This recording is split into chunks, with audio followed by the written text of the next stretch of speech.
We're going to call the meeting for Akron City Council to order. At this time, our clerk will read the roll. Baylor. Aye. Connor. Freeman. Aye. Fusco. Aye. Holland. Aye. Kamer. Aye. Lombardo. Aye. McKittrick. Aye. Malik. Aye. Mosley. Aye. Neal. Aye. Amobian. Aye. Somerville. Aye. All members are present. Thank you. Instead of our traditional prayer this evening, today we want to acknowledge the celebration of Diwali. Diwali is a festival of lights and is one of the major festivals celebrated by Hindus. Diwali symbolizes the spiritual victory of light over darkness, good over evil, and knowledge over ignorance. And so today we celebrate Diwali with all of our Hindu residents and wish them a joyous time of celebration. For those who wish to do so, would you please stand at this time as we are led in the Pledge of Allegiance by Councilman McKittrick. I pledge allegiance to the flag The United States of America, to the republic for which it stands. Peace.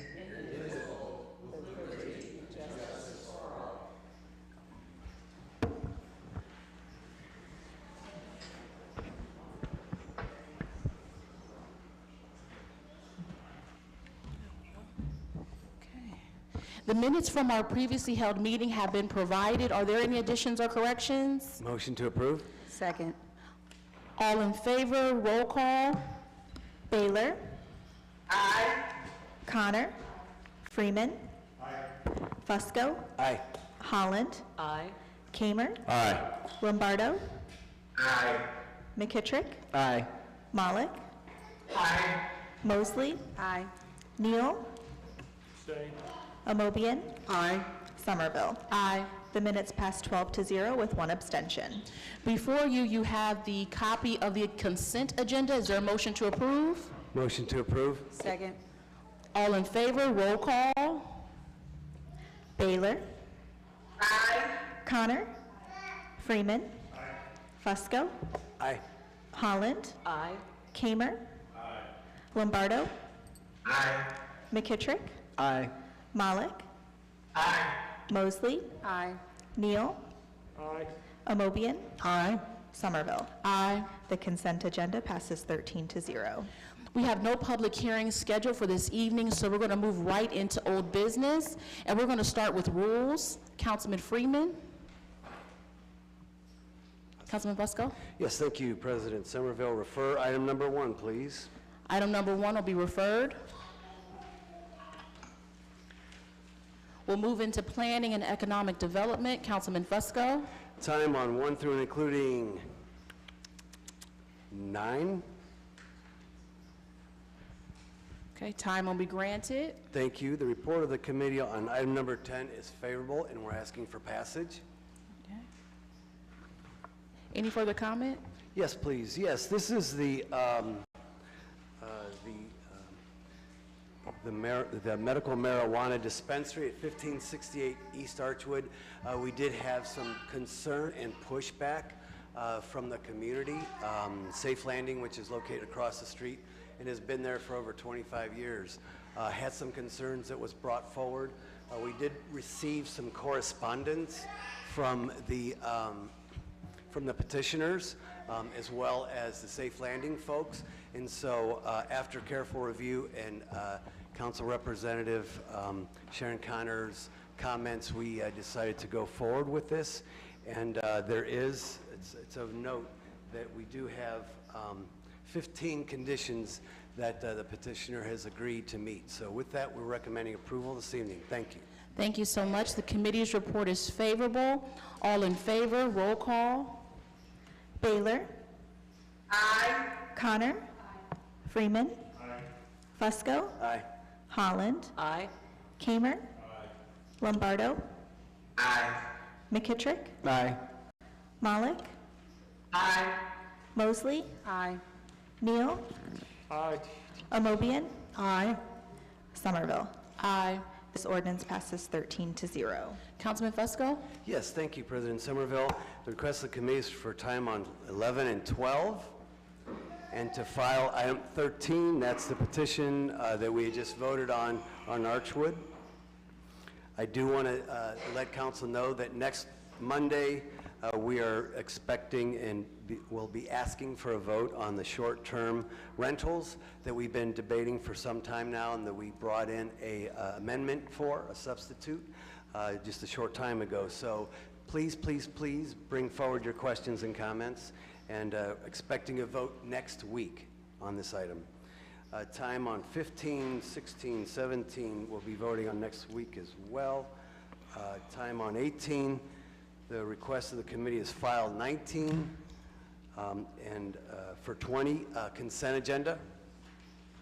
Okay, item number 20 will be placed on the consent agenda. Thank you. Time on the balance. Time will be granted. That actually concludes our old business. So we're now going to move into new legislation.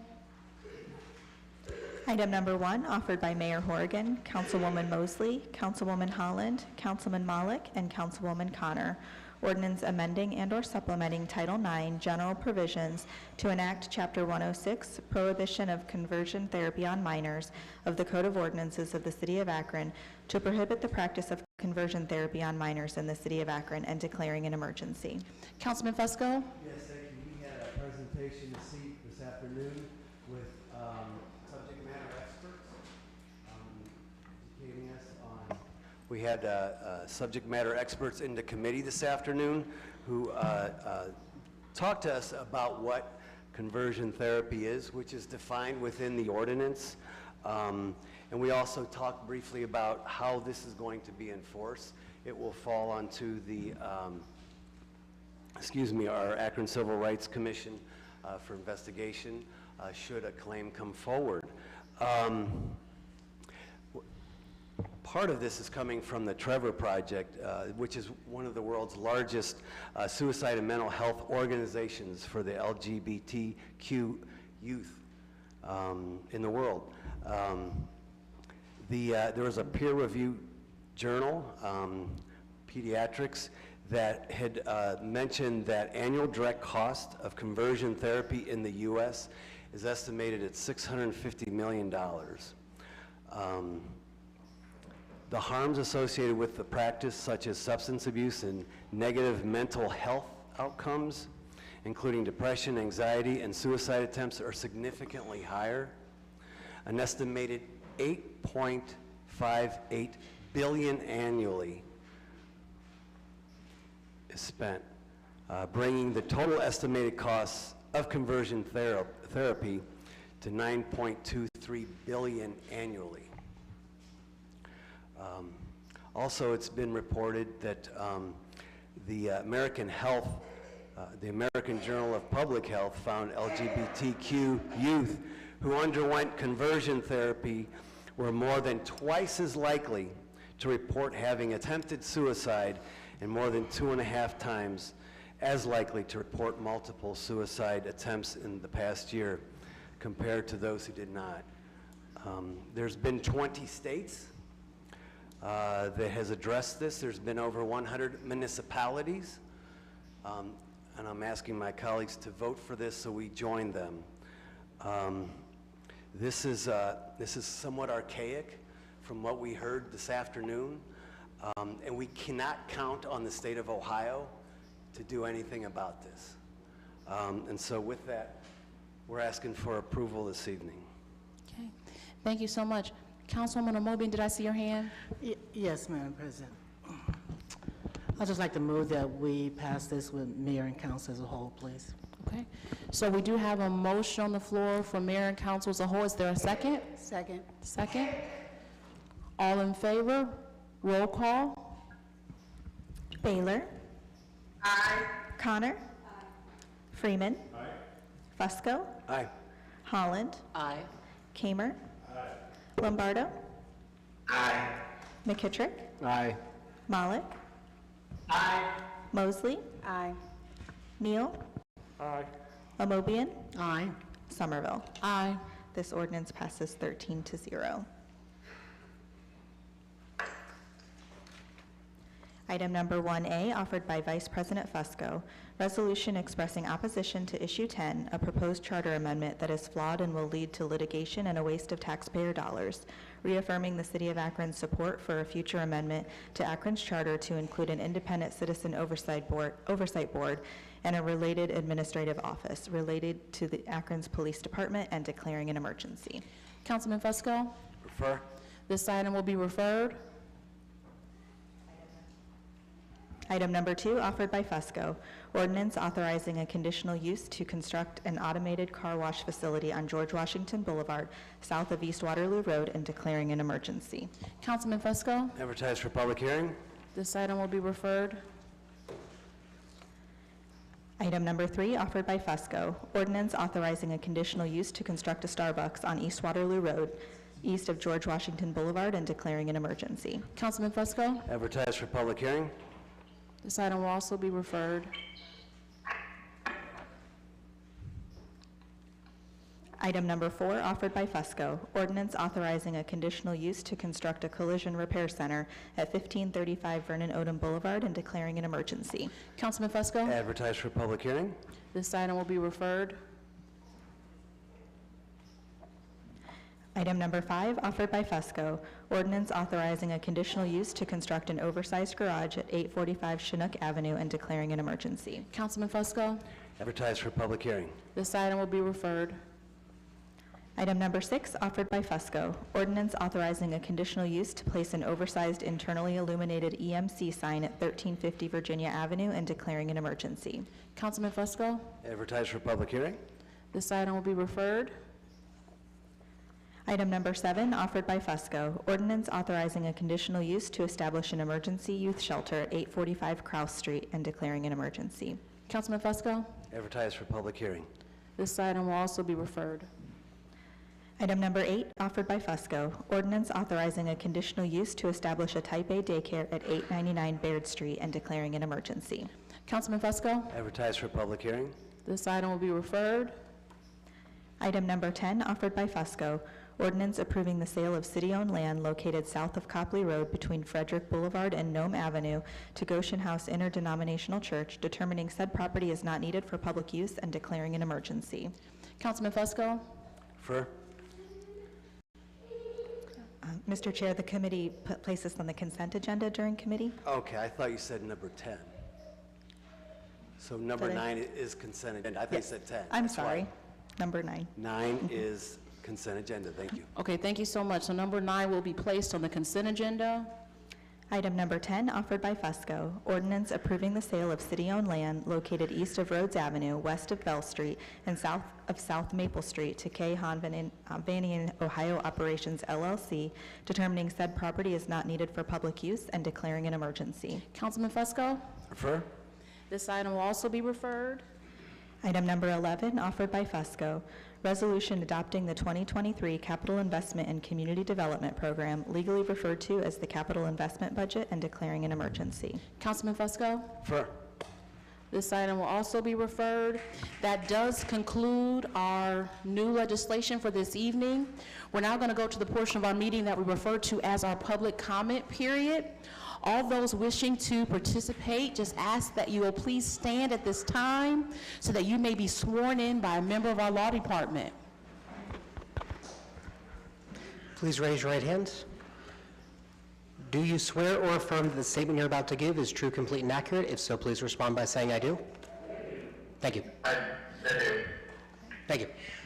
Thank you so much.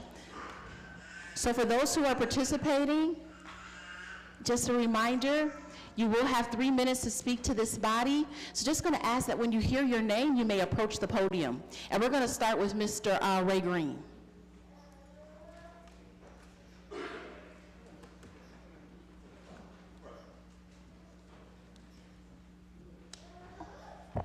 Good afternoon, good evening. Ray Green, G-R-E-E-N-E. Turn the mic on. It's on. That's Can you good. hear me? 455 West Thornton, Akron, Ohio.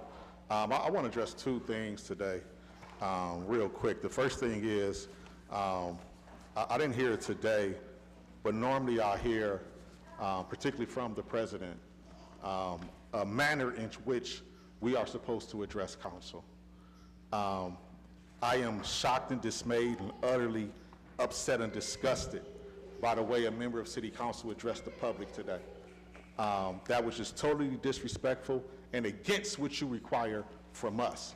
And to see that that person has not been censored or anything else is a grave injustice to the person on this body that has been censored. And at any given time, you can see me in the dark alley, just me and you, and repeat those same things. The second thing I want to address is this legislation that we didn't vote on today in regards to encouraging people to vote no on issue 10. That is not your job. The community signed these petitions. The community that votes signed these petitions, which means that this body has the responsibility and obligation to honor that, not to drum up support against. Your job is to follow the lead of the community, not the mayor or not the FOP. So just in case you forget who you work for, 8,295, 6,821, 946, 1,173, 982, 505,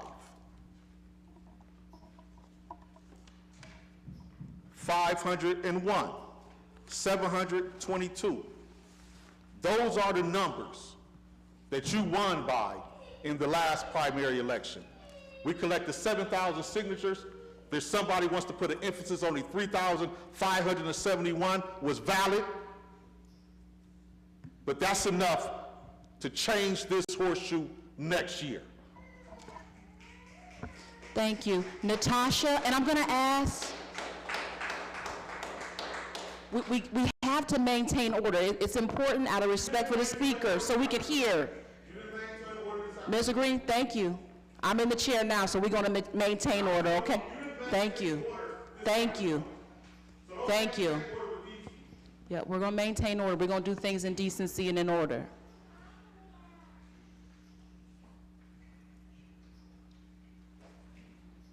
Natasha.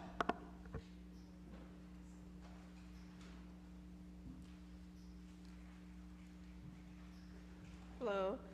I'm a tenant at Timber Top Apartments. So I'm here to talk about one incident that happened just this Thursday. We had emergency mandatory evacuation due to carbon monoxide, high levels of it. We don't have CO2 detectors in the building. Our building in particular has not had heat. Also, pretty much every year that I've been there doesn't have heat until December. We've had multiple maintenance issues with Timber Top. This incident in particular, I sat in my car with my children until about 4:30 a.m. and watched them bring the body of one of my neighbors outside. My 9-year-old daughter is terrified to go back to the apartment. We don't know when we're going to be able to go back to our apartment. This is not the only serious issue I've had with them. Just about a year ago, they finally moved me after a year of living with a leak in my bathroom. It literally poured into my bathroom in multiple areas, probably about an inch to 3 inches of water every time it rained. I had black mold on my ceiling. I reported dozens of times I reported to them. It took them about a year to move me. It was only because I posted it to social media and it got attention on social media that they even moved my unit, because they weren't gonna move me just maybe 2 days before that. They weren't talking about doing that. Also, maybe a month and a half or 2 months ago, there's a floodlight out in the back. I'm in the very back corner near the woods. It's pitch black back there. You could get robbed or anything. There's no light. That has been reported multiple times. I fell down the steps there, busted my knuckle open. That still to this day hasn't been fixed.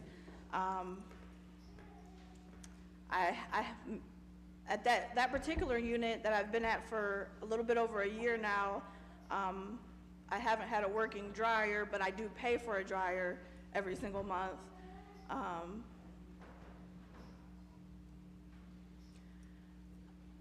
I know that there's been a lot of issues in general with timber top maintenance, but this one in particular that just happened, something needs to be done. Somebody lost their life. I mean, everybody in the building could have lost their life. And that's all, I'm out of time. Natasha, thank you so much for sharing. And after the meeting, I'm sure the council members will want to speak with you, okay? The last name is Kohler. I apologize, I cannot read the first name. Thank you.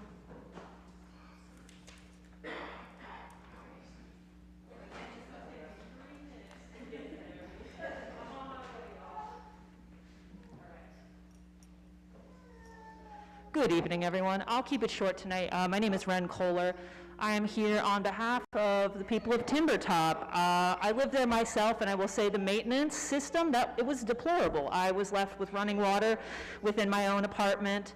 But I also want to stress that Timbertop and its buildings are reflective of a lot of the buildings within Akron. So there's no environmental crisis happening right now, but that CO2 thing shows that there is not resilience within our infrastructure, within Akron, to prepare for any sort of environmental crisis that could hit. Yes, we are in the Midwest. Yes, we are okay now, but things are changing. The world is changing. I work in agriculture. I have to tell you, on a micro level, we are seeing these changes reflected in the land itself. We've had to adjust planting schedules just to address the micro changes that are happening, and the bigger things are coming. I see Akron is not ready, and I don't see any push to make Akron ready for what is to come. We could be facing droughts. We could be facing wildfires. We have water now, yes, but we also have factories coming in, such as the Honda battery plant, such as the Intel microchip plant, that are trying to drain water out of Columbus. Where does Columbus get its water? It gets it from a lot of the Great Lakes. We are all connected, and a lot of these exploitative industries moving in are going to be taking these resources from these people, from you guys. We are all here in this together. So I'm hoping that we can come together on solutions to actually make Akron a climate resilient city and make sure these rogue landlords don't leave people destitute like this. We have people here who are experiencing most likely economic issues from losing their jobs. They're not able to go to work. They have kids to take care of. They watch their pets die. I'm sure a lot of you have pets. If I had to watch my pet die, I would not be okay for a long time, let alone watching my neighbor die. Knowing that these infants are in the hospital, we have to do something to bring these landlords to heel, and this is within your guys' power. Will you do something? I yield my time. Thank you. Nick Cassiopo.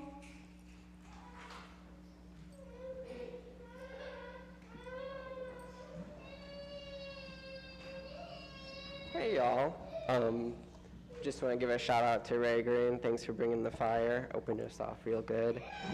Got a few things to talk about. First, nobody seems to be talking about it, but the police department brought back 8 murderers who are currently under an active investigation. Seems a little odd. I wonder why people don't trust the city or the police department at all when you continue to harbor murderers, continue to pay them, don't fire them, don't prosecute them. You're perfectly fine to prosecute a bunch of innocent people who you will then make sign waivers saying they won't sue the city, but you're not going to prosecute murderers. Awfully odd. On that note, again, dropping the charges against the 75-plus people who have been charged by the city. Again, behind closed doors, you have city prosecutors offering them waivers in exchange for charge dismissals. What the waivers prove is that none of these cases have any validity, and in fact, if these people were to sue the city, that they would win. I don't know why we decide to prosecute innocent people who we know the city doesn't have a case against, but we won't prosecute a slumlord who just killed somebody. We won't prosecute city councilors who admit in committee meetings that they have violated campaign finance law, which gets to my second point. Last week, in committee meeting, Jeff Fusco admits in a recording that he has violated the cash campaign finance law threshold. Anybody from the law department comment on that? Like, There's other things in the campaign finance records that are probably in violation of state campaign finance law. When is the law department going to start holding some people with power in this city accountable, right? I would be happy to talk with anybody from the law department after this about some sort of complaint we can file, but a sitting city council person saying in a public meeting that they violated the campaign finance law of Akron, it's a little suspicious that nobody wants to talk about that. Next point is issue 10. I can't say much more. Ray Green basically said everything. I don't know why the mayor and Jeff Fusco are trying to defend the Akron Police Department so much when it's very clear that the people of this city support this issue. It's by no means perfect, but it's better than anything we have, and it's better than the mayor's proposal. And quite frankly, this new bill is an anti-people bill. Like, you're going against the citizens of this city who came out in droves to protest the police murder of Jaylen Walker. You're spitting in all their faces. You're spitting in the faces of the Walker family. It's ridiculous. And my last point is about the tragedy at Timbertop. We've been coming here for over a year now complaining about tenant issues, and nothing has been done. This is by far not the first time somebody has died in a slumlord property. But this is ridiculous. You know, over a month ago, we had a meeting in Ward 1 where we decided to racially profile people in Highland Square. And at that meeting, Jeff Fusco says to me that if I cross my fingers, we might get another housing town hall. And like, did the 66-year-old person who died not cross their finger hard enough for this council to finally take housing issues seriously? Like, something's got to happen. 3 months ago, we had a housing town hall. I'm sorry. Where are the work groups from that? Your time is up. I'm sorry. Harrington Hargrove.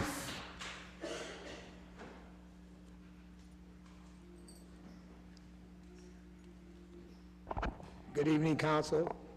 My name is Harrington Hargrove. I live at 1008 Laurel Avenue, Akron, 44307. And my issue with this city is the Community Development Block Grant Entitlement Program. This program was 1974. This is 2022. 48 years this program existed, and it's supposed to go to the minority communities, low-income communities, and this council has failed us. You will not allocate money for the black communities, and you know that you should. You know the funding is there for us, but you won't bring it to us. And Madam President, do I have that letter this evening that I've been denied for that opera dollars? I would like to have it if I do have it today. And you can put money all in Ward 3, but you can't put it into the black man and woman's hand. 40 years of this community development block grant, and collectively, my community got nothing. But you give it to Opportunity Park. You give it to Ohio Bell, First Merit. I mean, all that's down in Ward 3, hundreds of millions of dollars, but we the people, not even 2 blocks away, we get nothing.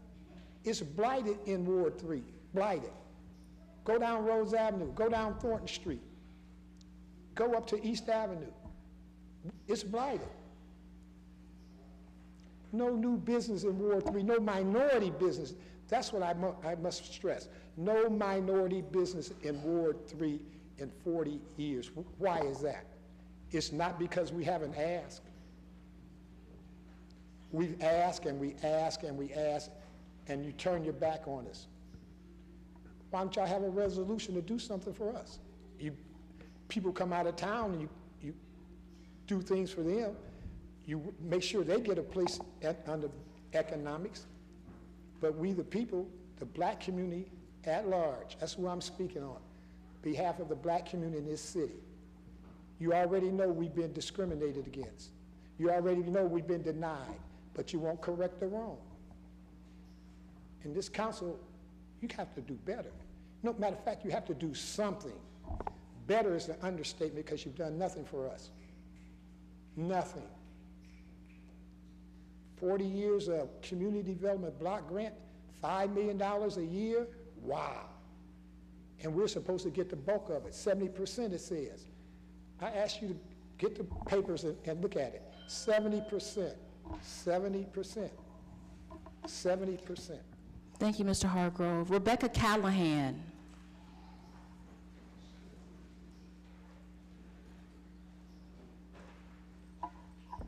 Hello, thank you. Rebecca Callahan. I'm the Executive Director of Canopy Community AIDS Network Akron Pride Initiative.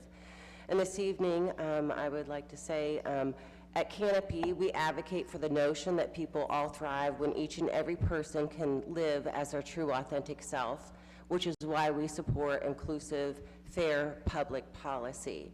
And today, Canopy staff and board thank Akron Mayor Dan Horrigan and Akron City Council for passing a ban on conversion therapy for minors here in Akron.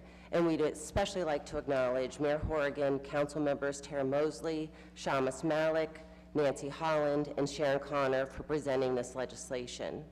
Today, you do send a welcome message to the LGBTQ+ community, and it's a message of affirming support and acknowledgement of the dignity of all Akron residents with the passage of this resolution.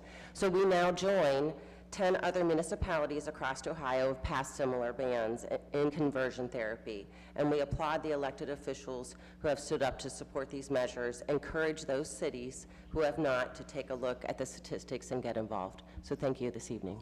Rebecca, thank you so much. Amokai?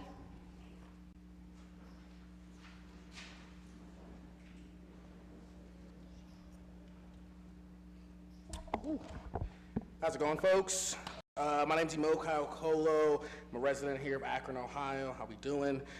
So I decided to hop on and hear what was going on in the committee meetings earlier this afternoon, and I will say that I was absolutely appalled by how the members of this community, voters, people who elected you all to sit in these seats, were treated. Now, it's clear that some of the members of council wanted to hear what members of the community had to say, but another individual had a different agenda, one that seems to be rooted in political games rather than service to the people. The rules on introducing resolutions were clearly not followed, but at the same time, that same person who wanted to introduce this legislation, or resolution rather, wanted to bar members of the community from speaking up based on another arbitrary rule. Now, picking and choosing when to follow the rules is honestly just unacceptable when the result is trying to silence the members of this community, or the voice of the members of this community. Lastly, I want to say, I know I'm young, I've got a young face, I'm beautiful, right? But I am a lawyer. I graduated at the top of my class from law school and now work for one of the world's most premier legal institutions and law firms. And I want to speak to the notion that this issue 10 would be tied up in court for years and it's going to cause all this litigation. Now, I've read the language of issue 10. I've read the charter amendment, right? I've looked at the charter and I've read various things and have reviewed things such as the FOP agreement. And I can tell you, Fusco and other members, that it is my legal opinion as a lawyer that there is nothing that would warrant legitimate legal challenge to this, right? Once we all vote yes on issue 1, vote yes on issue 1, issue 10, I'm sorry. Vote yes on issue 10, and issue 10 is passed. It will be up to this council to make sure the legislation drafted conforms with the Akron Charter and other legal obligations this city already committed itself to, such as the FOP contract. Now, I'm confident this council will be able to do just that. We also have a very talented legal department within the city of Akron, a department I myself have worked in for a very short time. I'm confident that they will be able to swiftly and efficiently handle any baseless challenges to the charter amendment posed by issue 10, like they do with other countless baseless allegations that the city has to deal with on a regular basis. Now, I'd also like to note that there's one council member who consistently talks about some threat of legal challenges when, 1, they don't have a law degree, and 2, they have not provided any specific details whatsoever of any sort of challenges that can be made. I mean, just saying that there are challenges that can be made, anybody can bring a lawsuit for a lot of various different reasons, right? So if you have this idea that something is going to be tied up in litigation for years, please point me to something. So I challenge that council person, Fusco, to provide me with whatever information he has on why he believes issue 10 is so legally problematic, so I can provide you adequate legal counsel at no charge. Thank you. Thank you. Samantha?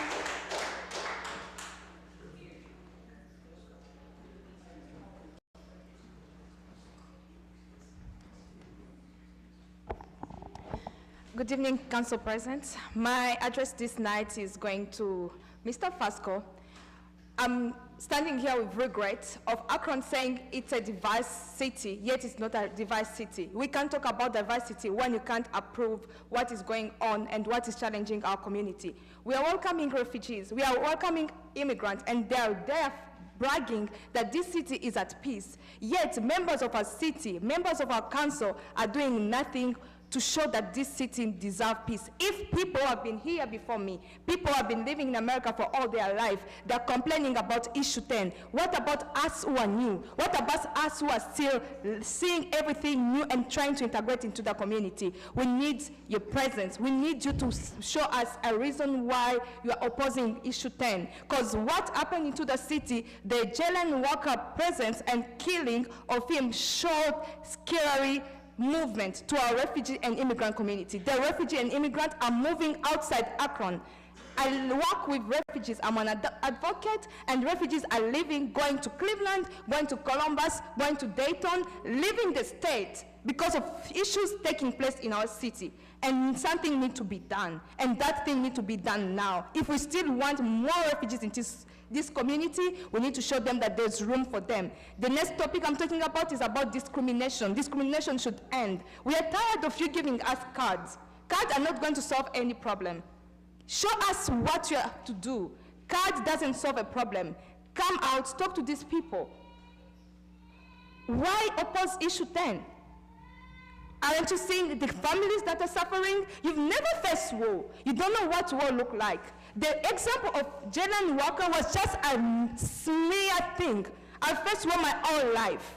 So we came to America looking for peace, and please cooperate with people around, because one voice can never put down 1,000 voices. We are talking about discrimination, we are talking about lack of democracy in other countries, yet America is the motherland of country without democracy. So if you want democracy, please cooperate with the people. If you want democracy, please cooperate with the council. If you want democracy, don't oppose people. Thank you. I rest my case. Thank you. Paranita?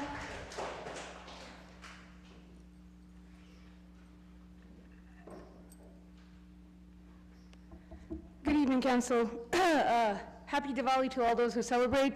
Thank you, Madam President. And as you mentioned, today is the Festival of Lights. It is a festival that symbolizes the spiritual victory of light over darkness, good over evil, and most importantly, knowledge over ignorance. A reminder that every day we have a choice to choose good over evil or knowledge over ignorance. And the proposed legislation that opposes issue 10 errs on the side of ignorance. Issue 10 will create a better relationship between the community and the police. We will have accountability and transparency from the police department, which we don't have right now. In order for the Citizens Review Board to be effective, we need a board that is independent from the police, a board that won't be restricted by the police unions, or the city itself. Since budgeting is an issue that was brought up in opposing issue 10, there are a few solutions to this problem. A quick Google search tells you all about it. One solution is to index the review board funding to police budgets, ensuring that the board is always proportionately funded to the police department. Another option is to divest a specific percentage from the police department and invest that money explicitly in the civilian review board. There's a few others. I'll be happy to talk to anybody who wants. And I will continue on with opposing issue 10 will keep the wrongs from being corrected, which is what got us here in the first place. Especially today, we must fight evil, we must fight ignorance to ensure that knowledge and good thrive and prevail in our community. Thank you. Thank you, Paranita. Stephanie Baker?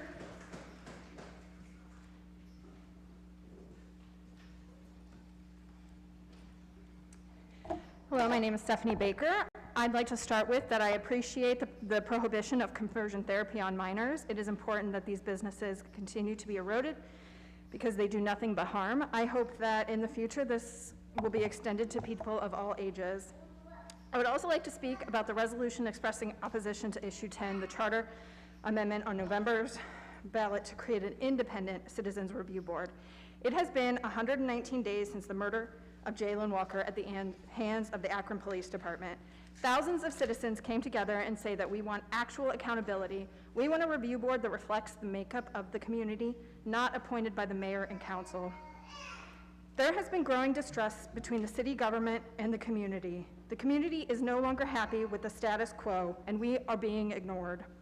The police who murdered Jalen Walker are back at work after being paid 4 months, and we want actual change and accountability. Release the names and fire the officers. When debating the mayor's board, a few city council members brought up the confusion that about the two competing proposals. This has been proven true for council. Some councilors are encouraging people on how they should vote on issues on the ballot. They are continuing to keep the power in City Hall and out of the hands of the community. I would also like to say that I have been coming to council for months now, and I have seen many people come through the door talking about housing issues. These have not been addressed, and that result in the death of someone over the weekend, and it is a tragedy. I yield my time. Thank you, Stephanie. Is Mr. John Beatty present?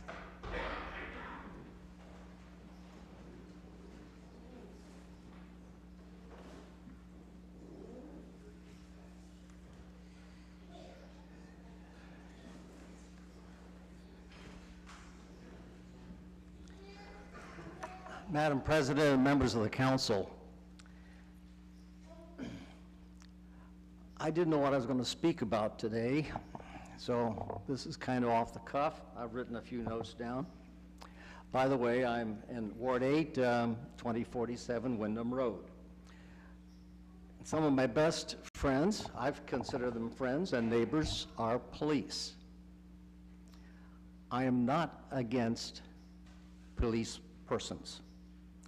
I'm against the corruption in the Akron Police Department that puts a bad name on all the police officers. A few rogue officers protected by a corrupt union can ruin the reputation not only in Akron but across the nation and internationally. We all know now the purpose of the mayor's proposal for a trial run, sort of a so-called citizen review board, nominated by the mayor the day after the citizens review board was approved by the city council. The mayor has already capitulated to the president of the police union by appointing a deputy mayor for labor relations, the previous president of the police union. My, a president of the police union negotiating a police union contract with the previous police union president representing the city of Akron. This smells like corruption to me and to God. Pure and simple. The present police union president has already said he's against a citizens review board. He's happy with the police department just the way it is. He feels the APD is just fine the way things are. Council, I believe that God is watching each one of you and the way you vote. I've heard one council member say, we need to have both belts and suspenders. Now, you who almost unanimously voted for issue 10 are going to go back and follow the union president's direction to vote against issue 10. What in the world are you, chameleons that change your color whenever the mayor or the union president says, this is against the contract? How can you be so wishy-washy?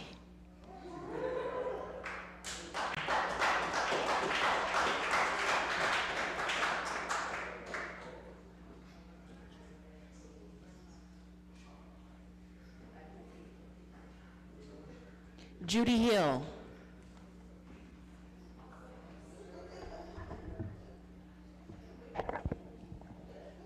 Thank you, Council, for the opportunity to speak today. I was deeply concerned when I heard that there was the possibility that council was going to craft information to share with the public against issue 10. I too don't believe that is what I thought council was about. But I just want to give you some information about issue 10 from those of us who were there, crafting and working on the behalf of the citizens who signed the petitions. The Akron NAACP and other concerned, oh, I even said it. See, that's what happens when you're getting NAACP and other concerned citizens drafted this charter amendment highlighting a citizens review board for the city of Akron. As a member of the City of the Akron Racial Equity Task Force, we did say we wanted this. We didn't say it had to be a charter amendment. We said we wanted this.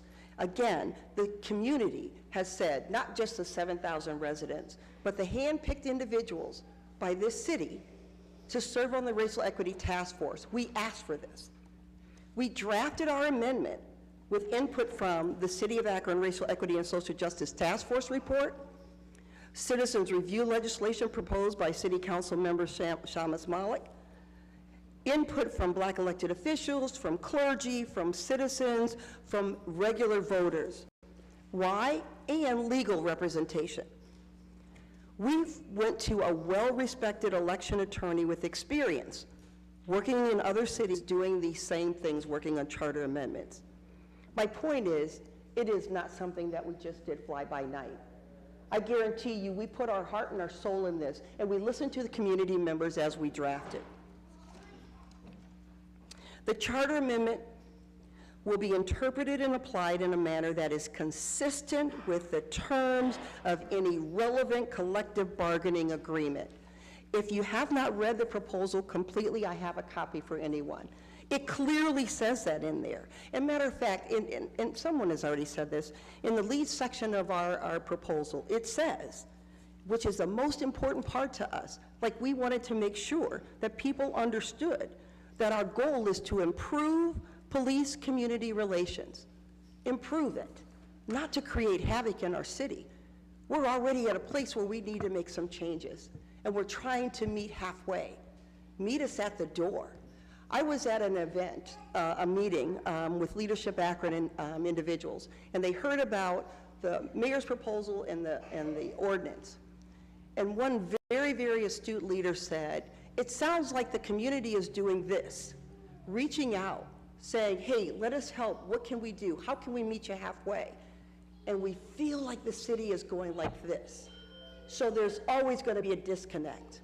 She said I could quote her, by the way. So that disconnect is real. If we're doing this, and you guys are doing this, hell, how are we gonna move forward? We have to move forward as a city. We love this city, and we wanna protect it. Thank you, Ms. Hill. I'm so sorry. That's okay. You're your good. time, You're your good. time is You're up. fine. Thank you. Thank you. Casey Pick.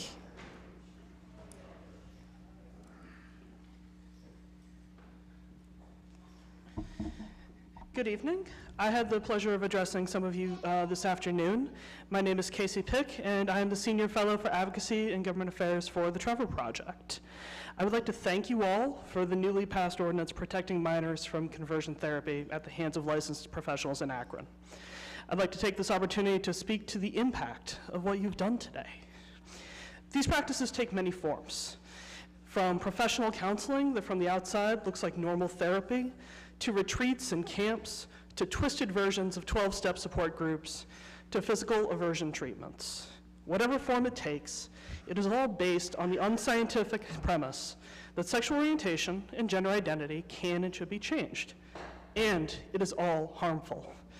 The Trevor Project is the world's largest suicide prevention and mental health organization dedicated to serving LGBTQ young people. We work every day to save young lives by providing support through free and confidential 24/7 telephone lifeline, chat, and text platforms. And in the past year, our crisis services have responded to over 7,600 contacts from Ohio. Our counselors don't ask about conversion therapy directly when a youth calls us in crisis, but in the last year, 1,300 contacts across the United States explicitly raised the topic themselves. These contacts come from almost every state and from more than 600 different cities and towns across the country. Some youth contact us because their parents are threatening to send them to conversion therapy. Others call us because they are actually undergoing such treatments. It's not working. And their feelings of isolation and failure contribute to suicidal thoughts and behaviors. It's not uncommon for young people to call us to express relief that conversion therapy is illegal where they live. Trevor also conducts in-depth research into issues affecting the mental health of the youth we serve. Our 2022 national survey found that 17% of the LGBTQ youth we surveyed reported being threatened with or subjected to conversion therapy. These are youth who are 13 to 24 today. This is not something from the past. Tragically, youth who report being subjected to or threatened with conversion therapy also attempt suicide at more than twice the rate of their peers who do not, at rates of about 28% versus 11%. This ordinance will not only provide a real remedy for survivors of conversion therapy, but will also serve to educate the families of youth who come out, protecting well-meaning parents from being taken advantage of and from the heartbreaking ways that these practices tear families apart. For these reasons, and on behalf of the youth who depend upon our services, the Trevor Project thanks you for passing this important ordinance. Casey, thank you so much, and thank you for all the work that you do. And I'm sorry if I mispronounced your name. Janos? Janos here with us? No? Okay. Andrew Snyder? Good evening. My name is Andrew Snyder, and I am an LGBTQ public health researcher at Kent State. And most recently, I led the community through a 2-year process of engaging with the needs of the community.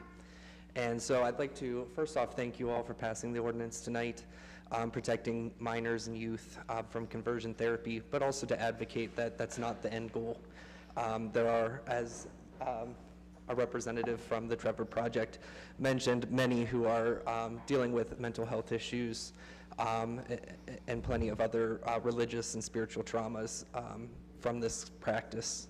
I wanted to share with you some of the outcomes of the needs assessment. We've heard a lot of national data, and our local research patterns that data. So we surveyed over 700 people during the 2-year period, and at least 4% of them indicated that they have experienced conversion therapy, half of which were right here in Summit, Portage, Medina, and Stark counties. So it absolutely is a practice that's happening. To look a little bit deeper at the demographics, they're diverse, right? This is not just one group of individuals who are experiencing this. Racially, based on sexual orientation and gender identity, this is not a targeted problem, it's a generalized problem, and we need to address it, again, not just for youth, but for people of all ages. In our sample, people reported this from as early as 12 years old to 66 years old. So again, I thank you, and we are making progress, but we need to push that needle just a little bit further. Some others, just small statistics that came out of it, 2 out of 3 of the people in this sample reported experiencing emotional abuse in a religious setting. Half reported feeling forced or coerced to participate in their conversion therapy, which is really troubling, as the other half sought that practice on their own accord. 16 of those surveyed also said, like I said, that experience had happened here in Akron. I have a couple of different testimonies that came out of qualitative data, and one of them in particular I would like to share tonight. Living in a conservative, religious part of the country makes me feel unsafe to be openly bisexual. I feel shame from an internalized homophobia from being raised in an ultra-religious setting and people I encounter that are still evangelical Christians. I battle with anger over their social rejection of my personal business and in turn suppress my involvement in the LGBTQ community because of fear of social rejection. I worry that other LGBTQ+ kids are being raised in the same darkness that I was. Private religious schools in the area quite often, recommend conversion therapy. So thank you for what you've done with your votes. Enter, thank you so much. Fran Wilson?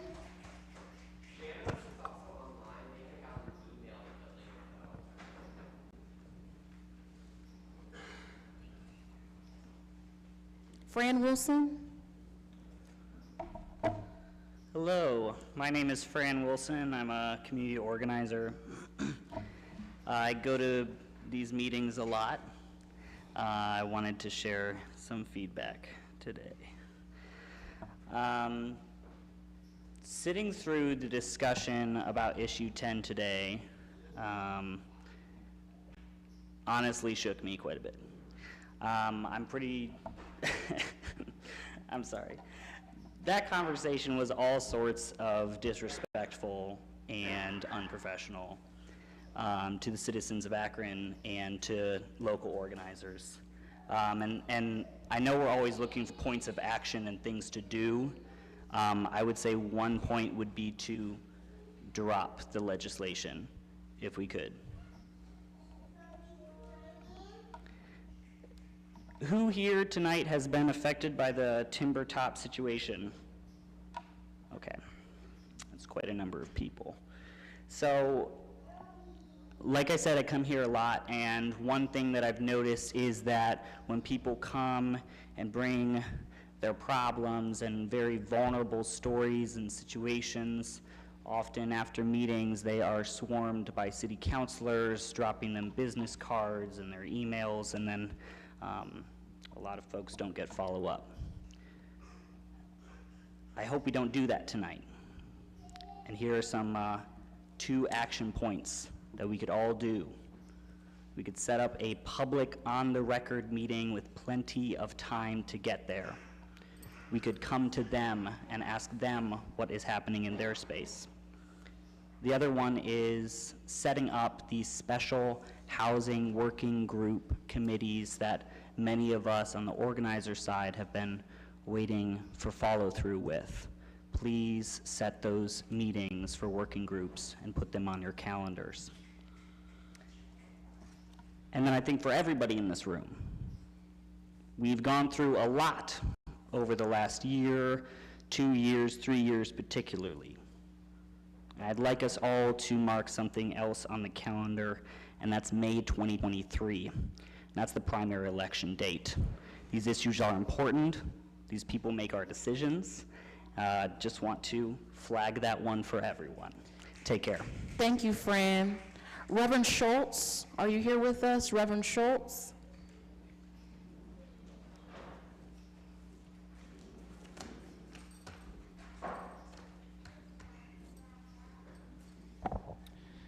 Greetings, Council. I am Reverend Ron Schultz. I pastor Family of Faith United Methodist Church in the Middlebury neighborhood, and also South Arlington United Methodist Church over in East Akron. So I've been active in community work in the city of Akron now for the last 13 and a half years, and I'm honored to say that I've been asked to bring prayer before this body on 2 other occasions, the last one being the very first meeting after Jalen Walker was killed.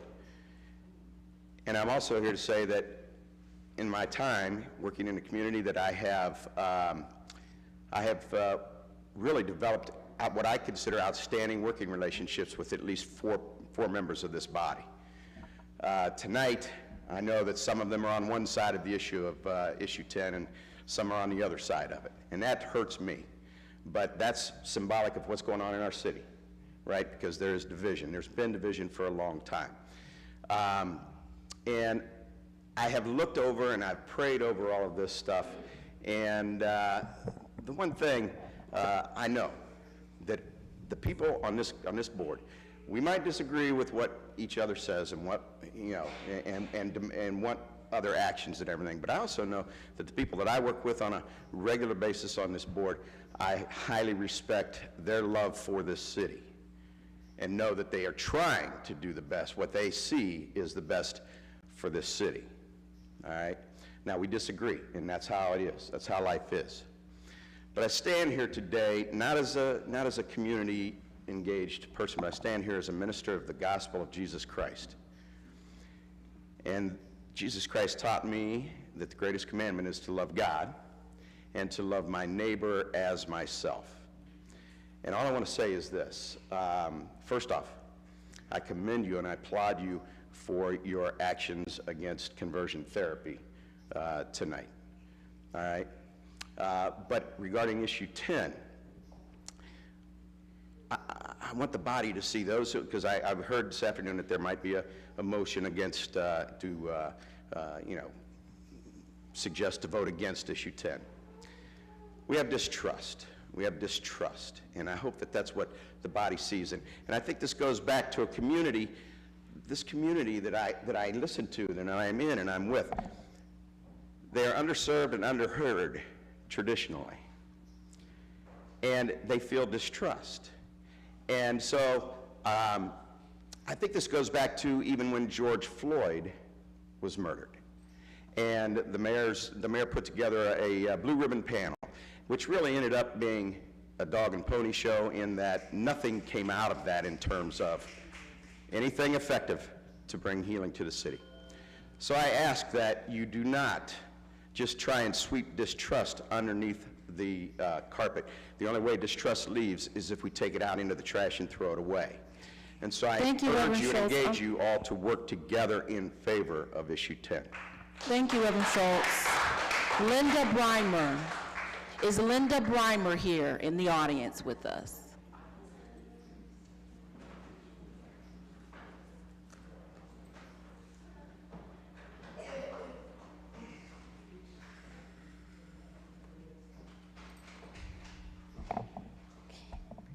Good evening. So I'm just going to start with I am not a public speaker, so excuse me. I'm a little nervous now that I'm up here, and I'm first.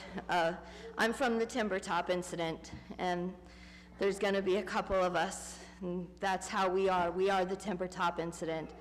That's how my life has been for the past 5 days. That's who I am. I am the Timber Top incident. I'm not Linda Breimer right now. I'm not my family. I'm not my job. And tonight, the part of the Timber Top incident that I am talking about is that I have been displaced, and what I'm looking for tonight is accountability for my displacement. I haven't been displaced in somewhere nice. I haven't been displaced with any empathy. I haven't been displaced with any check-in to see how I'm doing, to see if I'm okay, to see if my family's okay. I've just been displaced. I don't know when I'm going home. I don't know how my home is. I don't know how anyone is except for the people that are immediately around me, who I happen to run into in the location of my displacement, which is a subpar hotel that is taking advantage of this situation in any way that they can, and they don't care. They are taking advantage of all of us in different ways. Timber Top paid for my hotel stay, but they didn't pay for my security deposit that took money out of my bank account. I don't pay my electric bill this month.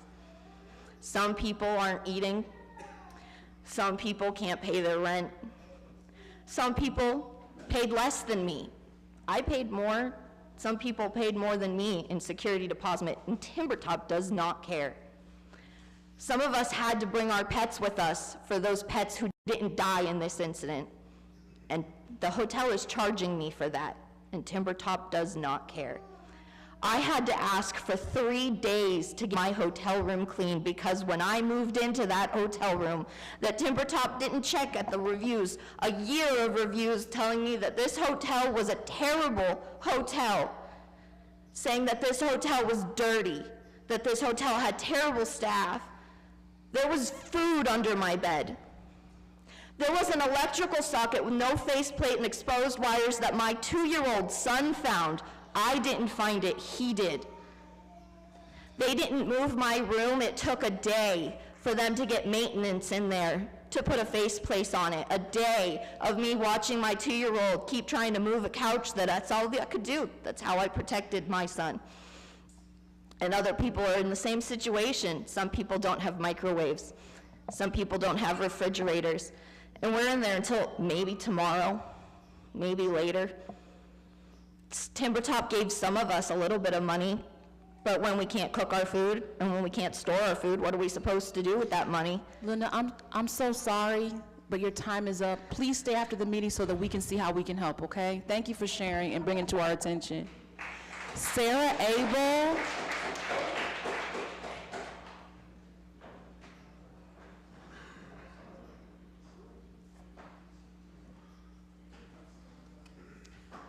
Hello, my name is Sarah. I am also here on behalf of the Timber Top incident. I agree with a lot of the same things that have been said and that will be said, but my thing is someone needs to be taking responsibility and accountability for how us residents have been and are being treated. There's been no communication on Timber Top's part. There was no text, no phone call, nothing to see if us residents were okay, where we were, if we were even alive because someone has died because of all of this. I just, they don't care. And I mean, my 10-month-old and my 3-year-old could have easily died from all this. We all could have easily died from this, and I just, someone needs to draw attention to this because this is it's a long history of tenants not being cared for, respected for, listened to. And it's just gonna keep getting worse. And I don't want more people to lose their lives because of negligence. I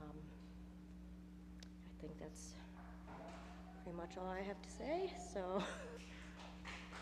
Thank you, Sarah. Raymond?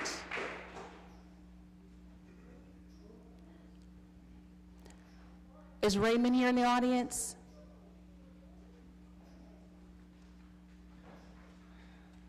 Hi, my name is Raymond Allritz. I hate speaking in public, so I wouldn't be here unless I felt it was very important as well, but I'm Sarah Abel's boyfriend. Those are our kids, and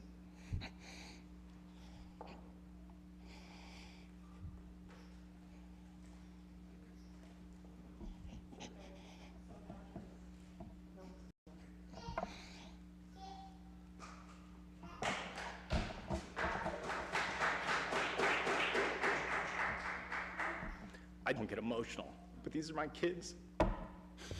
They could not be here. ALI Properties, who owns Timber Top. I'm not on this lease, okay?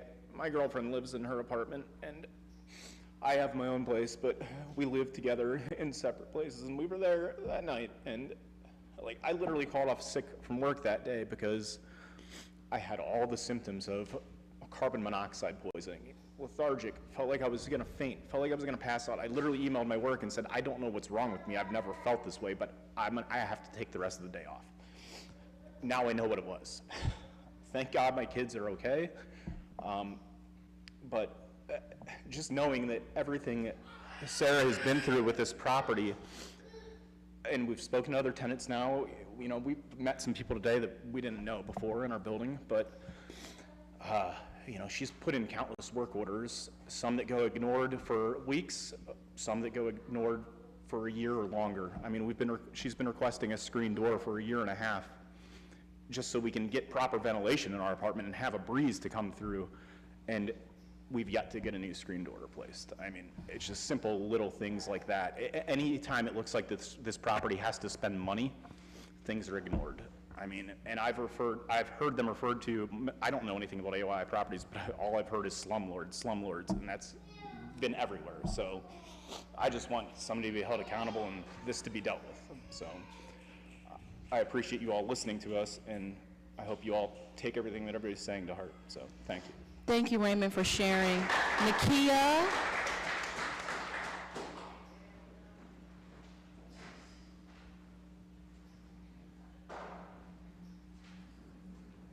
Good evening, members.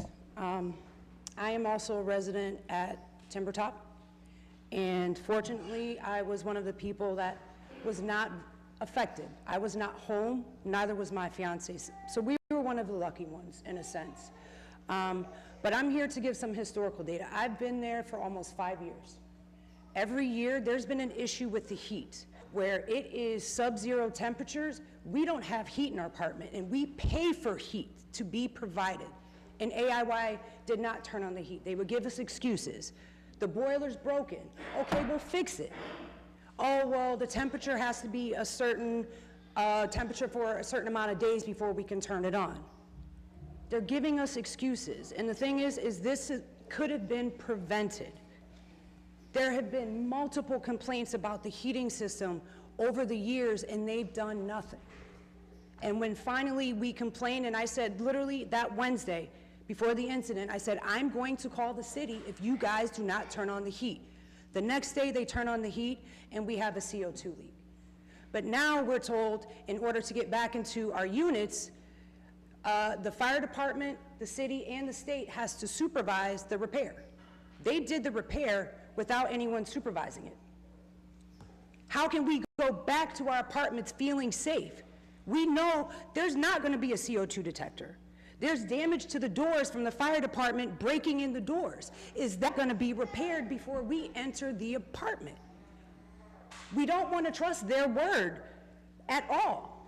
I want some type of verification that an outside source has verified that our living units are safe. We deserve that. We pay rent for that. And my thing is there needs to be accountability.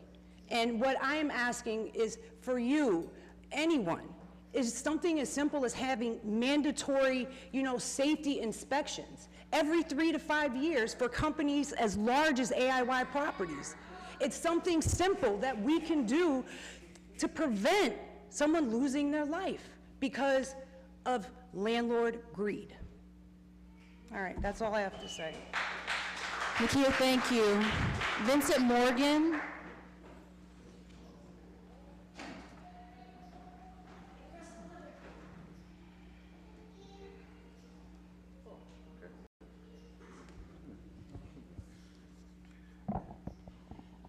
I'm here today.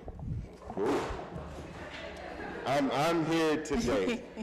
I'm going to try to be as calm and collected as I can be. Since I'm going to start with a story. Thursday night, 10 o'clock, there was a phone call, a 911 call, sent out that someone was not feeling well. Now, the fire department decided to come in. That man asked for his birds to be checked. His birds were all found dead. If you have not heard the news story, this is the news story. That man saved over 16 families' lives. There is a woman, her name is Evelyn, who is gone from this world, not on her own will. Not on her own judgment. Someone did not take her life. She was taken from this planet because of neglect, recklessness, and based on a company knowing that there's been issues. I got a phone call at 11 o'clock that night after getting off work. Now this is the time frame. 10 o'clock a phone call was made. That man said his birds wasn't feeling well. The fire department jumped on it. Kudos to them. My family was evacuated from their building at 11 o'clock at night with everyone else, standing outside in the freezing cold because who knows how long or where that leak all went. I had to take my 4-year-old and my twins, who are 1.5, to the hospital at 1:30 in the morning to be pumped with oxygen for 3 hours. Just like you've heard, there's lucky people here. I am very few from being lucky.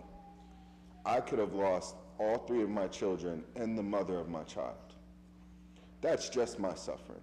That's not including other people's suffering. That's not including that family who's lost their mother. That's not including that man who lost his birds. I'm not up here asking, I am not up here trying, I am demanding something be done for that family, for that man who saved our lives, for that firefighter who knew what to do in that situation. I am demanding something, someone talk to AIY Properties.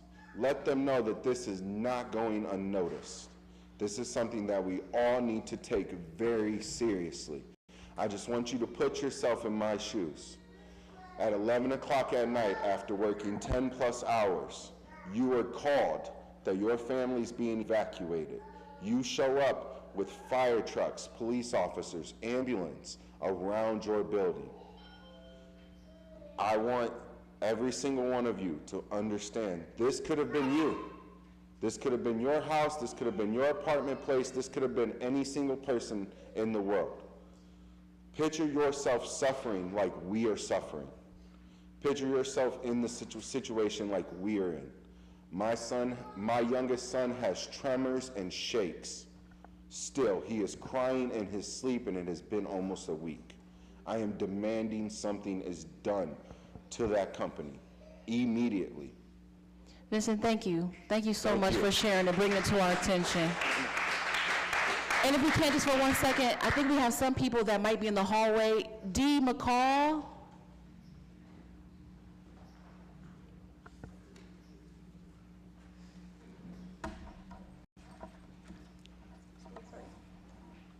Greetings. I come to you today to talk about public safety, but first and foremost, justice for Jalen Walker. What is public safety when the city calls to increase more police presence and allow the murderers of Jalen Walker to go back to work without the public knowing the names of the 8 officers?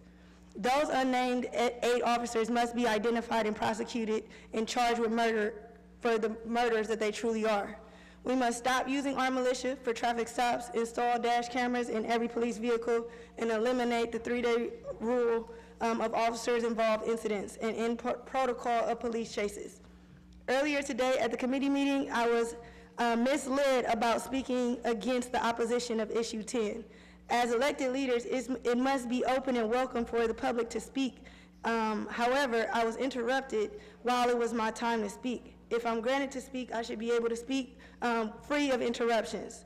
It's giving that certain elected officials truly don't care about the community's voices. Again, justice for Jalen Walker. Earlier this year, we have came to City Council to speak on the housing issues for the Erickson and the Wilbeth homes, also with the Mayflower, and now today Temper Top. We continue to not be acknowledged about housing, and housing not to be on the agenda once again. A committee was created, yet still has yet to meet, and people are still living in this inhumane dwellings, and private landlords continue to abuse the tenants while thickening and increasing their bank accounts. When will the issues of the community really be at the forefront? Housing is a human right, yet representatives of this council has yet to advocate for housing. The community is tired. I am tired. When will the needs of the community truly lead the conversation of City Council? Who as City Council do you work for? Because it seems as though you don't work for the people. And if that's true, that you truly work for the people, us as the people must do our due diligence to replace each and every one of you on this council who continues to ignore the issues of its citizens. Somebody's about to lose their job. Thank you, Dee. Jason Humphrey. Okay, if Jason's not here, we're going to move on to the next person. Kenneth Brooks. Franklin Ragsdale.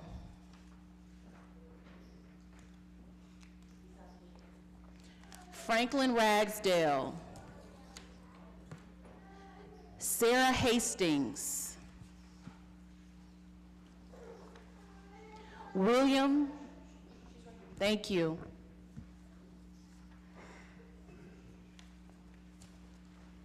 Hi, my name is Sarah Hastings, and I'm here as a representative of Equality Ohio, and I'm joined by Al Snodgrass, who's part of HRC Ohio. We were just coming to express our gratitude for the conversion therapy ban being implemented this evening. It's a wonderful thing to see the 11th city in Ohio do so, and as we're moving slowly but surely towards lived and legal equality in this state, and we appreciate you being a part of that process. Thank you. Sarah, thank you so much. William Reynolds.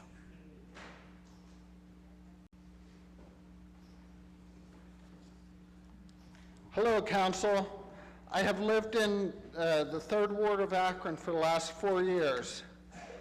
We have an epidemic of lack of pride in how we do our business. The city should always be trying to excel in all we do. It should not take things going wrong or people unjustly dying to figure out that we have a high number of people working in our city under the color of law, that's a legal term actually, that are acting unprofessionally, unconstitutionally, and frankly, criminally. It is disgusting. You all need to do your job. Fight for the citizens, not your opinions. I feel that we need to look at programs to hold all of the employees in Akron accountable. I also feel that employees enforcing any law should have to wear body cams. While using these body cams, they should not be allowed to mute them. Privacy concerns can be redacted later. If they mute them, you can't get the audio. Making these changes will not only ensure the accountability and safety of employees, but also be beneficial in reducing the amount of lawsuits the city gets and better customer service. A move like this will help make sure all employees are excelling and properly doing their jobs, quoting laws, ordinances, and rights, and acting appropriately. I recently had the opportunity to interact with several employees claiming to do their job while acting highly irresponsible, unprofessional, and dangerous while trampling on my rights, my constitutional rights. One direct quote from an officer on a body cam video was, "I dealt with this guy before. He's the kind that knows everything because, you know, he will repeat a bunch of shit he hears, amendments and rules and laws, and have no idea how they are applied basically, so he wants to fight." I want you to know that I have some education in the law and Constitution. I know how to research laws from reputable sites like state and federal government. I believe me or other citizens in no way want to fight or invite fighting. We just want respect of us as people. We want to be heard. Hear us out. You might learn something. We also want our human rights and constitutional rights to be honored, respected, and followed. I have been trying to figure out the proper way of airing my grievances and have only been told to go to the law department where I have received little to no help. It should not take the law department to hold the city employees accountable. To me, that is a final option. I look forward to working with this great city to increase the pride in our work and how we interact with our fellow citizens. I would be happy to speak to any of you later. Thank you, William. We do have 3 individuals who are online with us. James Quinn, can you hear us? Yeah, I can hear you. Okay, James, you can begin. Hi, my name is James Quinn, and I've got a lot, I'm Ward 8. I've not got a lot to say, so I'll save the pleasantries to the end. I'm one of the local organizers who work on the ground in neighborhoods, door to door, getting signatures. To echo Dee from earlier today, it's not easy work. A lot of it's like uphill. There's not a lot of shade. I'm personally disabled, so it's pretty hard. But overwhelmingly, the answer that I heard from the people was yes. Yes, we do want police accountability. Yes, the community wants to be the ones to put it in place. And yes, the community wants to be the ones to ensure it. But you've heard a lot today about what it was like working with the people, so let me call your attention to some historic moments that unfortunately, members of council, particularly Fusco, are echoing. Historic moments in Akron. Following the killing of the 16-year-old black boy, Jonathan Woods, in 1979 as he was fleeing police, and then the lack of accountability and transparency from the city and the Akron police, including refusing to release the names, refusing information, stonewalling people when they come asking public records requests, committee came together to suggest a resolution to institute the 8-member board chosen by the president of council to study the police procedures that allowed the killing to occur, specifically in reference to that case. This case in 1979 mirrors Jalen Walker in many ways, including, unfortunately, Fusco and all those supporting the resolution to vote no on issue 10. When the resolution in 1979 came before City Council gutted the resolution with a series of amendments, despite public comment from several community members, including council members, about the need for police accountability. Instead, the board was created to study police procedures, making no mention of the cases at hand. Now, it's also unclear whether or not this board actually results in anything, but since we're still dealing with the same issues, I think we can assume that any changes that were done were minimal at best. The amendments in 1979 are very similar, maybe not in writing, but in action to the mayor's proposal, as well as the actions of Fusco and those supporting the resolution to vote no. In that the goal seems to be to undercut and gut the democratic actions of community members throughout the city. To echo other speakers, Issue 10 was not created with ignorance of the law. Respected community members, including council people, faith leaders, leaders of businesses, organizations, helped to craft the language and the requirements of Issue 10. This is a solution created by the community, for the community, to keep us safe. It will hopefully help begin the process of long healing for communities that have long needed the healing for at least 30 years. I yield the rest of my time. Thank you for allowing me the opportunity to speak. James, thank you so much. Is Keith online with us? I am. Okay, Keith, thank you. Hi, my name is Keith. I'm a librarian downtown, former Ward 3, current Ward 1 resident. I think the issue I want to talk about sort of triangulates on all of those, which is the fate of the former Beacon Journal building. I just want to encourage and support our civil servants to be active and thoughtful on this issue. I wanted to give two anecdotes to hopefully illustrate how important I think these types of developments are. One of which is that 20 years ago, another former home of the Beacon had an uncertain fate because it was empty, with recommendations from the city to actually tear it down and turn it into a surface parking lot. Fortunately, now we have Summit Art Space, a place that makes Akron a place to live as people make connections and interactions with community and builds community. On the other hand, a decade ago, two beautiful multi-unit apartment buildings were torn down in the heart of Highland Square. These are places where young people would frequently be out under the trees. There's a bike co-op in the basement. Purchased for barely over $200,000 a piece at the bottom of the housing market by a family of bar owners who, through crocodile tears, felt like they could only tear it down to create more of their own bars. This exploded the bar capacity, especially the outdoor drinking capacity of Highland Square, and it's ridiculous to assume that this didn't directly lead to incidents that we now have in Highland Square. And we're lucky that thus far we don't, especially with an aggressive police force, that we haven't had more problems as a result of this. I just think it's really important for our civil servants to protect us from out-of-state developers, protect us from absentee landlords like those at Timber Top, to represent the people so that we can create the right ecosystems for community here. And that is very easy and possible to blow this type of stuff if we just sort of roll over and be short-sighted or short-term with our thinking. My only suggestion is we keep wanting a grocery store downtown, and they keep saying they need a crazy amount of square footage. It seems like this might be the kind of spot for that. But yeah, that's it. I just wanted to say, as another former Timber Top resident, as I think probably a third of the city has lived in that apartment complex sometime, you're not going to find anybody to stick up for them, and I hope that there's some strength and resolve shown for these poor people. I yield the rest of my time. Thanks. Keith, thank you. Katie, are you still online with us? Yes, I'm here. Okay, thank you. And Katie, you can begin.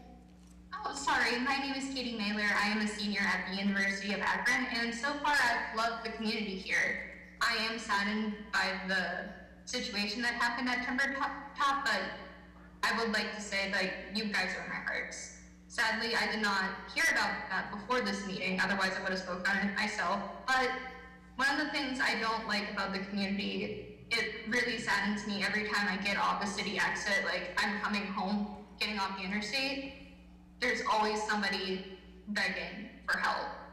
And so with the support of the city council, I would like to start a nonprofit organization which would take low price tag houses off the market and repurpose them for housing. So people without homes, they could come in, they could get treated well, they would have a place to rest their heads at night, not have to worry about clean water, food. I also feel it would be a great sorry, super nervous. It would be a great resource for the university, so like people in undergraduate majors can come in and earn experience there. One more thing that I'll say is I sent in a presentation with my form, and I just want to thank everyone who has viewed it, and I would love to get some feedback on how I can get that off the ground. I yield the rest of my time. Katie, thank you so much. Just so you know that we did email your presentation to all of council, so thank you. That actually concludes our public comment period for this evening. We're now going to move into committee assignments, rules, Councilman Freeman. Public safety, Councilman Kamer.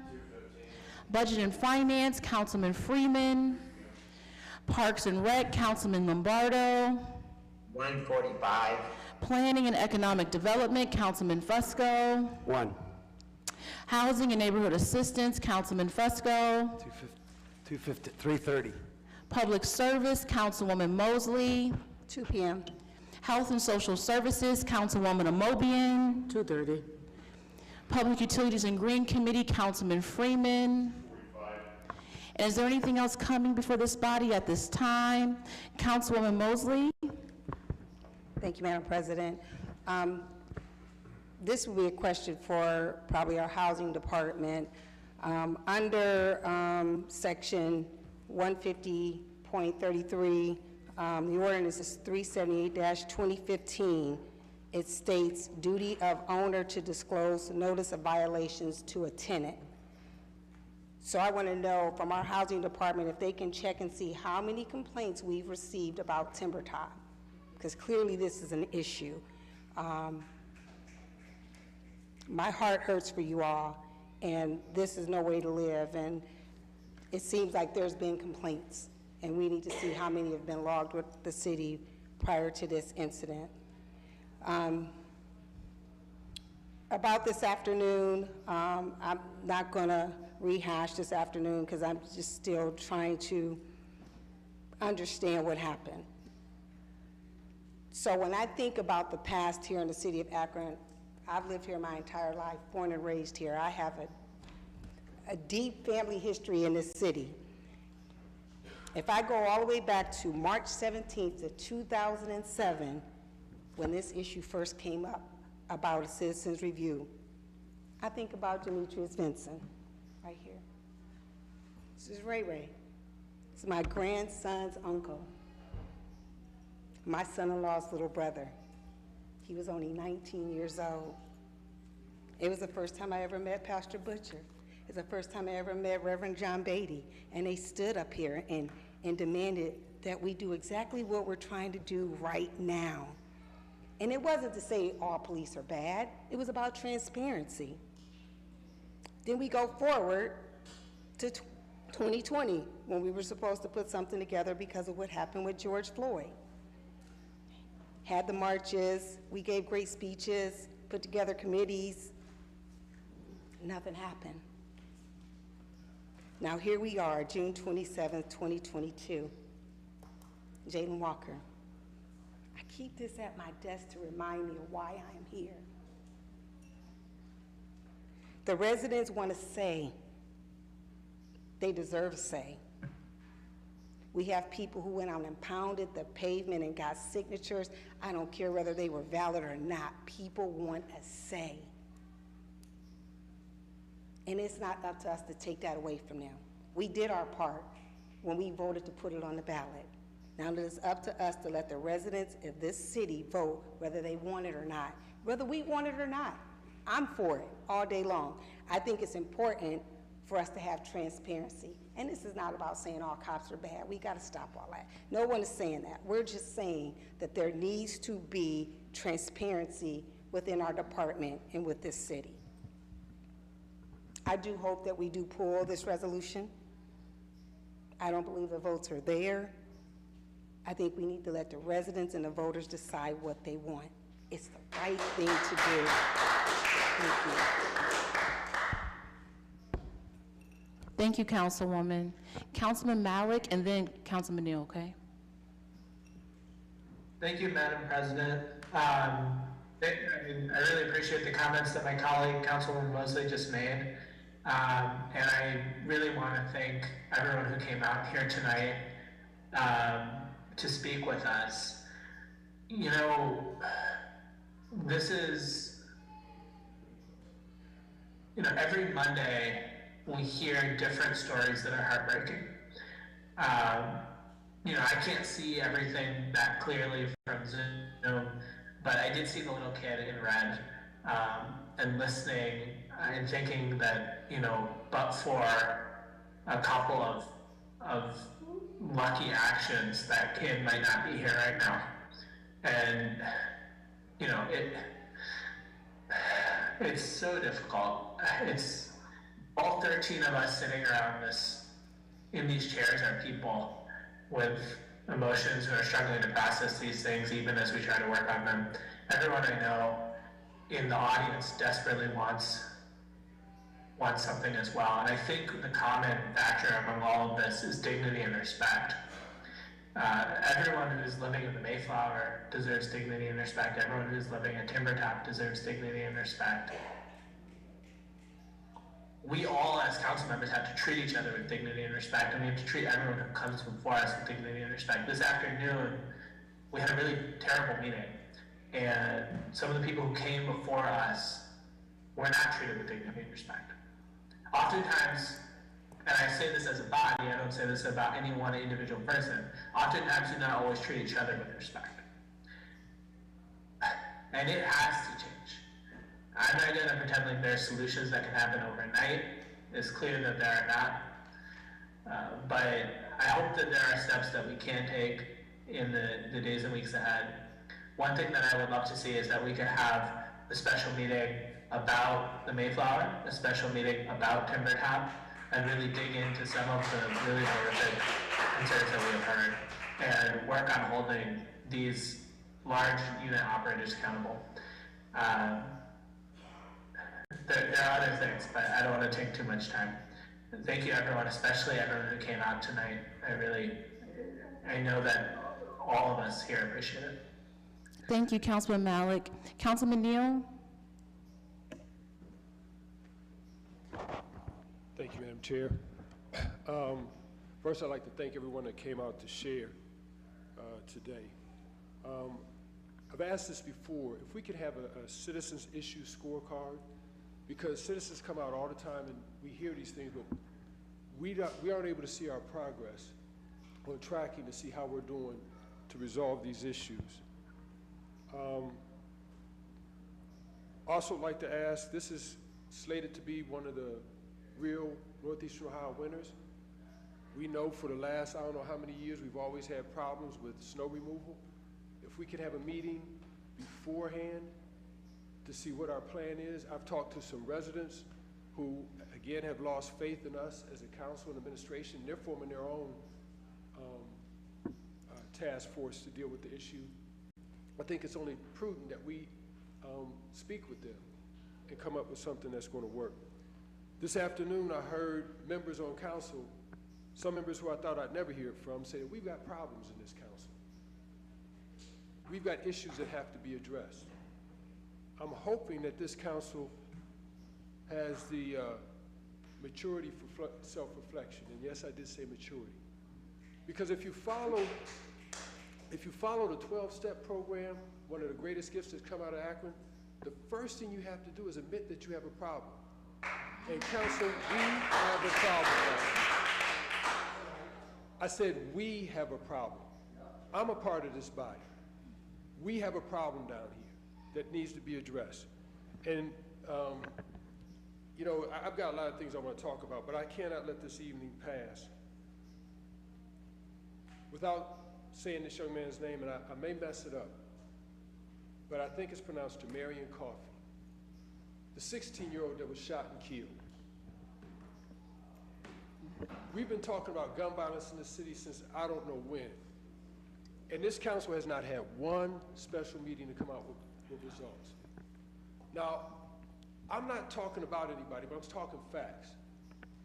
When this administration first came, they held a press conference at the corner of Store Avenue and Copley Road. Had state reps, judges, the police chief, all these folks were there. I asked the mayor, why do you bring that scarlet letter to Ward 4? We've got a problem all across the city. Why isn't this being done downtown? The mayor said he had to say something. Okay, I respect that. This is 7 years later. You know what's been done since then? Absolutely nothing. Nothing. Marco Somerville knows I brought 3 groups of men to meet with the mayor. Take me out of it if I'm the issue. And these men said, Mayor, we want to help you address this problem in our city. None of them got a response. Well-respected men.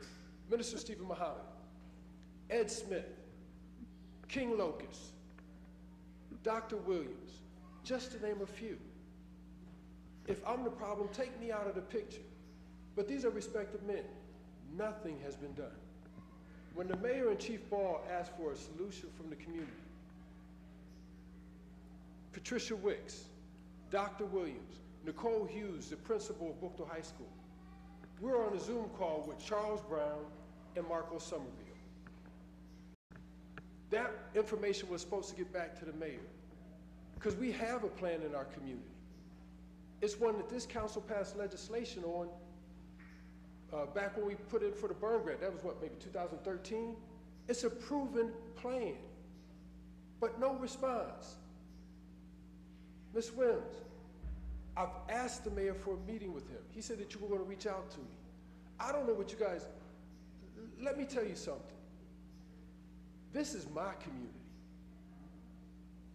These children look like my son. And it's frustrating when I come down here and I try to work with the administration. We try to put stuff in and nothing gets done. We're playing games down here.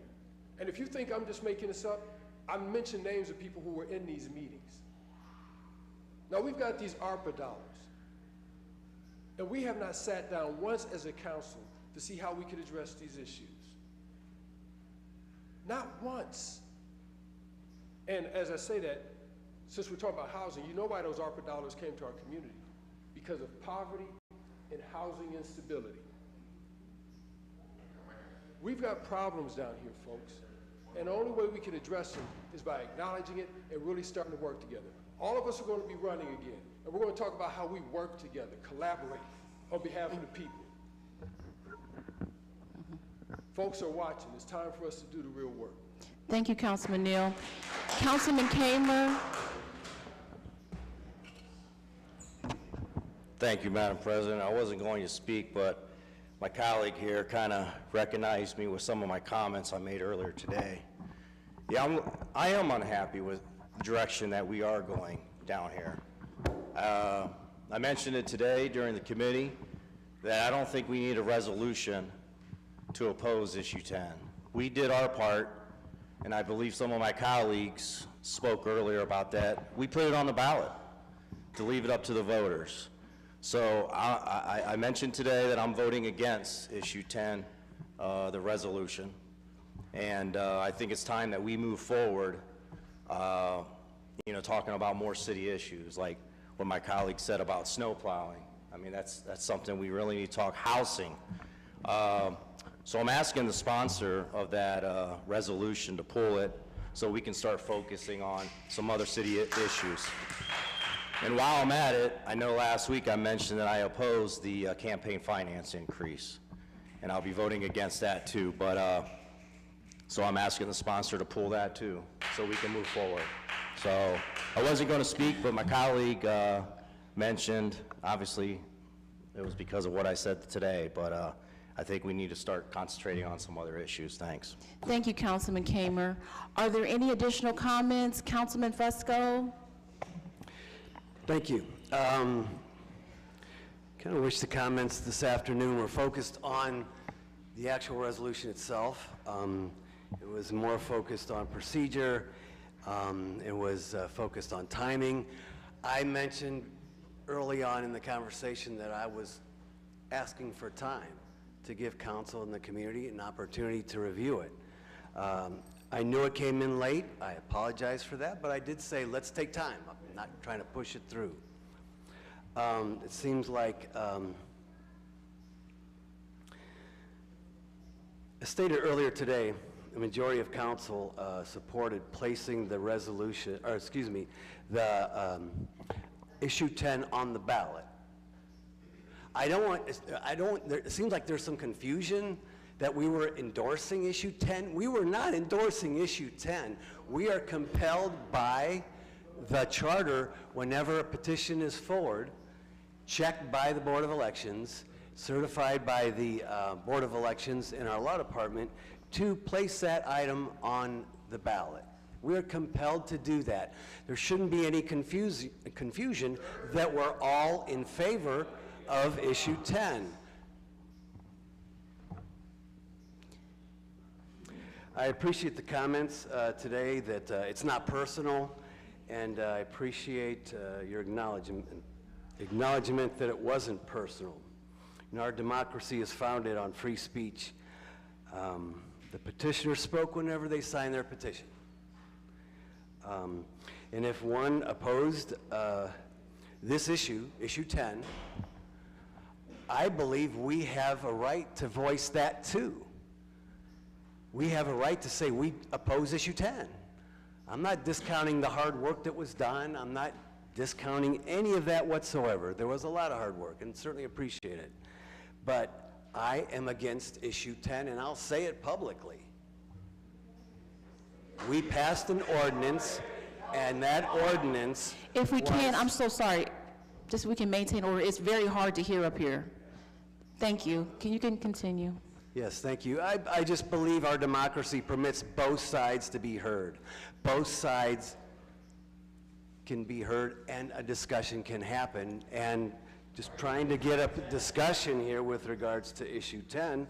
And those of us that are against it, I'm all about and supported the mayor's ordinance, reference the oversight. I support that. But I don't think anyone should be confused that all of council is in favor of issue 10. I don't believe that for one second. I also stand here and I listen to constantly every Monday people coming in and vilifying our public servants, our police, all public servants. We hear it again today. Not only the police, but all public servants.